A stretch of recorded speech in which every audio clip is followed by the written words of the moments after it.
আমার কেন জানি মনে হয়েছে যে ভোটের আগ্রহ খুব বেশি, যে মানুষের যে একেবারে মানে সবকিছু ফেলে দিয়ে ভোট দেওয়ার যে আগ্রহ, এটা অত বেশি মানুষের মধ্যে নাই। মানে ওভারঅল যে এই 70% হবে 60% হবে এরকম আগ্রহটা আমি খুব বেশি যেমন দেখছি তা আমি বলবো না। তবে ফি বলেন যে 13% ভোট পেয়ে ঢাকার একজন এমপি নির্বাচিত হয়েছেন, তো ওভারঅল যদি আপনি মিলান তাহলে আমার কাছে মনে হয় যে এটা যে খুব বেশি আমি অবিশ্বাস করবো এই জায়গা আমার নাই। আতঙ্কিত হয়ে সংসদের মেয়াদ শেষ হওয়ার আগেই শপথ নিলেও নতুন সরকার টিকবে না। সরকারের অধীনে যে সুষ্ঠু নির্বাচন সম্ভব না তা ক্ষমতাসীন দলের নেতাদের বক্তব্যে প্রমাণ হয়েছে বলে যুক্তরাষ্ট্র খুব পরিষ্কার করে দুটো বার্তা দিয়েছে। সম্মানিত দর্শক মণ্ডলী, এবার ভোটের অনিয়মের কথা স্বীকার করেছেন ব্যারিস্টার সুমন সহ নবনির্বাচিত আওয়ামী লীগের এমপিরা। ভোট চুরির কথা তারা কেন স্বীকার করছে এবং তারা এই ভোটের বিরোধিতা করে কি বলছে, বিস্তারিত টকশোতে সামনে বক্তব্য রয়েছে, দেখতে পারবেন। এবং মার্কিন যুক্তরাষ্ট্র ইতিমধ্যে দুটি স্যাংশন এবং দুটি অভিযোগ করে বাংলাদেশকে কঠিন হুঁশিয়ারি বার্তা দিয়েছে। কি রয়েছে সেই হুঁশিয়ারি বার্তার, সরকারের পতনের জন্য তারা কি করতে যাচ্ছে, আসুন কথা না বাড়ি এই ভিডিওর মাধ্যমে দেখতে থাকি। লাইক করে শেষ পর্যন্ত ভিডিওটি দেখার অনুরোধ করছি।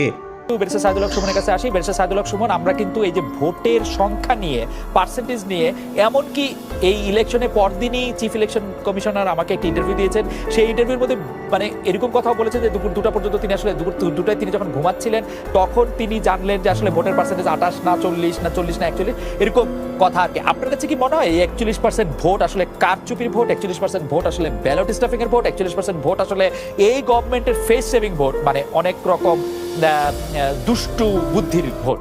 আমি প্রথম যে বিষয়টা বলতে চাচ্ছি এটা হচ্ছে গিয়ে, আপনি সাকিব ভাইয়ের কাছে যে প্রশ্নটা করেছিলেন যে আপনারা পিছনে পড়ে গেলেন কিনা, এটার উত্তর দিতে দিতে উনি 5 মিনিট অন্য বিষয়ে কথা বললেন। মানে আগে উনি সিদ্ধান্ত নিয়ে আসছেন এই কথাগুলো বলবেন যে সরকারের এই নাই সেই নাই, মানে সরকারের বিরোধিতা করবেন, এটা সিদ্ধান্ত নিয়ে এসে তারপর এটা তো সেকেন্ড অপশনে গিয়ে আপনি যখন বাধ্য করলেন তখন উনি গিয়ে বলছেন যে না, এটা একটা নৈতিক পরাজয়।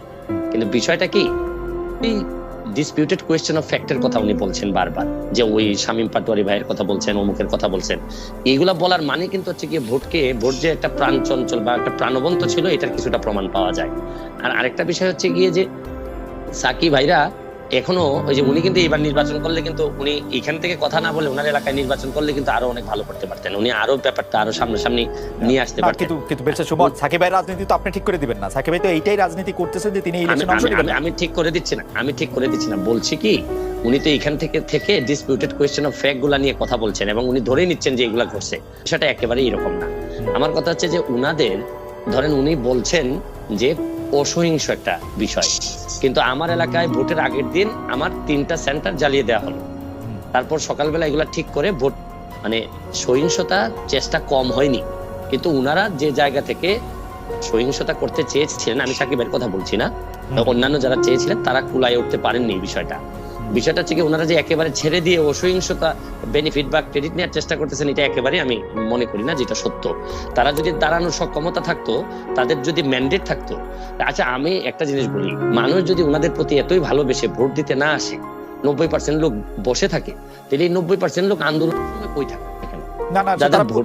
তারা পুলিশের গুলির ভয় পায়। ব্যারিস্টার সুমন, আপনি নিজে জানেন তারা পুলিশের গুলির ভয় পায়, তারা মামলার ভয় পায়, তারা আসেন। বিষয়টা হচ্ছে কি, আমার এলাকায় যখন আমি নির্বাচন করতে যাই, আমি একেবারে ধরেন আমি একটা এই দুইজন একই মানুষের মধ্যে 2টি মন্ত্রণালয়, একজন মাননীয় মন্ত্রীর বিরুদ্ধে আমি নির্বাচন করতে গিয়ে আমি টের পেয়েছি যে আমার কত ডিফিকাল্টিস হয়েছে। আমার আদর্শের জায়গা এবং আমার কাজ করার যে সক্ষমতা ছিল বলে কিন্তু আমার লোকজন কিন্তু এই যে বুলেট বা কিছুই ভয় পায়নি, তারা কিন্তু চলে গেছে। ব্যারিস্টার সুমন, আপনি ভুলে যাচ্ছেন যে আপনি নির্বাচনে অংশগ্রহণ করার আগে আওয়ামী লীগের সভানেত্রী শেখ হাসিনা বলেছিলেন যারা আমার দল করে কিন্তু আসলে অন্যভাবে নির্বাচন করতে চায় তারা তাদেরকে নির্বাচন সুষ্ঠুভাবে করতে।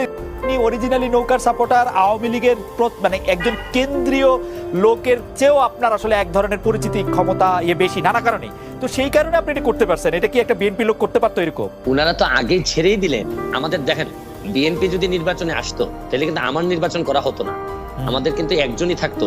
আমি কিন্তু ধরেন আমি যার বিরুদ্ধে নির্বাচন করেছি উনি নৌকার নমিনেশন পেয়েছেন, বিএনপি আসলে কিন্তু আমি উনার পক্ষে নির্বাচন করতাম। কিন্তু এখন বিএনপি যে আসেনি, এখন উনাদের নানা রকম কমপ্লেন থাকতে পারে। এখন প্রশ্ন হচ্ছে গিয়ে, বাস্তবতা হচ্ছে গিয়ে উনারা এখন একেবারে পেছনে পড়ে গেছেন। উনাদের কিন্তু এখন আমাদের আলোচনা কিন্তু পুরো বাংলাদেশ জুড়ে হচ্ছে যে মন্ত্রী এটা ভালো হয়নি, এটা ভালো হয়েছে, এরকম হচ্ছে। কিন্তু উনারা যে দাবি করতেছেন আমি ব্যক্তিগতভাবে মনে করি তাও ডিসপিউটেড কোয়েশ্চেন অফ ফ্যাক্ট। না আমি সাকিবের একমত হতে হবে না, আমি আপনার সাথে একমত না। আমি আপনার জানতে চাইতে পারি যে আপনার মাথায় কি মনে হয় যে নির্বাচন কমিশন ঘোষিত যে নাম্বার 41.8% লোক এবার ভোট দিয়েছে, অর্থাৎ প্রতি 10 জন ভোটারের 4 জন ভোটার ভোট দিয়েছেন, এটা কি আপনার কাছে ফ্যাক্ট মনে হয়? আমি অবশ্য ঢাকার বাইরে যাইনি, আমি আগেই বলে রাখি আমি মাত্রই 7-8টা কেন্দ্র দেখেছি, কিন্তু বিষয়টা হচ্ছে কি আপনি আমাকে বলেন যে 41.8% আপনার কাছে রিয়েলিস্টিক মনে হয় কিনা? যেমন ধর আমার এলাকায় যেটা আমি সারা বাংলাদেশ নিয়ে একেবারেই কনসার্ন ছিলাম না। আমার এলাকায় 50% অ্যাবভ, আমার এলাকায় 50% অ্যাবভ, কিন্তু ওভারঅল আমার কেন জানি মনে হয়েছে যে ভোটের আগ্রহ খুব বেশি, যে মানুষের যে একেবারে মানে সবকিছু ফেলে দিয়ে ভোট দেওয়ার যে আগ্রহ, এটা অত বেশি মানুষের মধ্যে নাই। ওভারঅল যে এই 70% হবে 60% হবে এরকম আগ্রহটা আমি খুব বেশি যে এমন দেখছি তা আমি বলবো না। কিন্তু বিষয়টা হচ্ছে কি, আমার এলাকা বা আমার পাশাপাশি এলাকা যতগুলাতে আমি দেখলাম যে ভোট 40% হওয়াটা অস্বাভাবিক আমার মনে হচ্ছে না, তবে 50-র উপরে গিয়ে বলাটা আমার কাছে মনে হচ্ছে অস্বাভাবিক।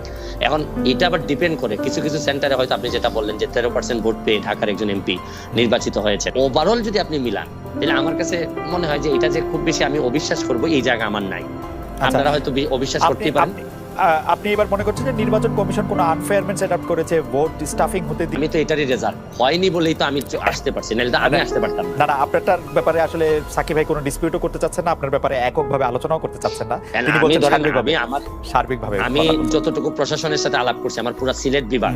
আচ্ছা, তাইলে আইজিপি সাহেবের ভাই কিভাবে ফেল করে আপনি বলেন? যদি প্রশাসন যদি কোনোভাবে এখানে যদি কি করতো, প্রশাসনে যদি আপনি বলেন যে প্রশাসন শাসন করছে, এটা হচ্ছে একটা গ্র্যান্ড ডিজাইনের অংশ, এরকমও বলেন কেউ যে আইজি সাহেবের ভাই ফেল করবেন, প্রেসিডেন্ট সদস্য ফেল করবেন, তারপরে এগুলি গ্র্যান্ড ডিজাইনের প্রতিমন্ত্রী। আপনি যদি সম্মানিত দর্শক মণ্ডলী, সম্পূর্ণ ভিডিওটি দেখলেন। এই ভিডিও সম্বন্ধে অবশ্যই আপনাদের মূল্যবান মতামতটি কমেন্টস বক্সে জানাবেন। ইতিমধ্যে আপনার বক্ত আছেন ব্যারিস্টার সুমন, তিনি নবনির্বাচিত একজন এমপি। তিনি স্পষ্ট জানিয়েছেন ভোটে অনিয়ম হয়েছে, এবং যখন শামীম হোসেনকে টকশোতে জিজ্ঞাসা করা হয়েছিল ভোট চুরি হয়েছে কিনা, তখন সেও বলেছে ভোটের অনিয়ম হয়েছে, সেটা কিন্তু আমি বলবো না, অবশ্যই ভোটের অনিয়ম হয়েছে।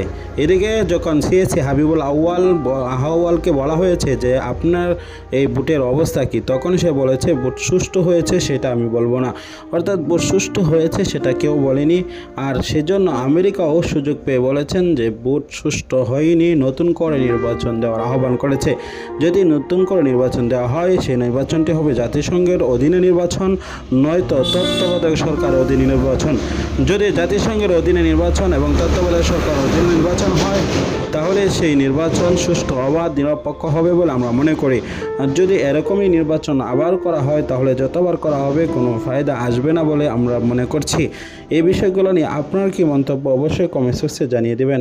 পরবর্তী সকল আপডেট সর্বদাই সর্বপ্রথম পাওয়ার জন্য এখন এই মুহূর্তে চ্যানেলটিকে সাবস্ক্রাইব করে পাশে থাকা বেল বাটনটি অন করে দেবেন। দেখা হচ্ছে পরবর্তী ভিডিওতে।